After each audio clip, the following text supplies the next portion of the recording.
الله ما يريد له واحد متدين ومرته ما تصلي يقنعها يسولفوا يا عمي.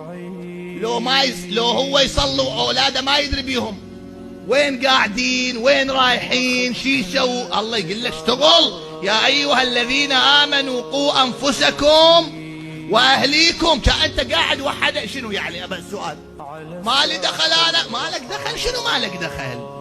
كلكم راع وكلكم مسؤول. انت اشتغل يا اخي اشتغل. لا هسا شنو ما متزوج اشتغل لك على كم واحد بالمنطقة، دور ناس تهديهم لله.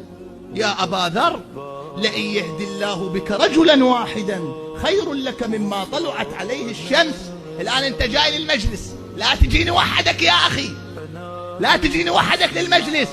تعال وجيب لك وياك 5 6 4 10 ما يصلون، أولادكم شعر عالي شكله عوف شكله يا أخي. اشتغل لي على قلبه، جيبه مرتين للمجلس، اخذه للزيارة، ودي له شغلة زينة، اعطيه كتاب هدية، ما ادري شوية شوية اشتغلوا على الناس، صيروا سقاة.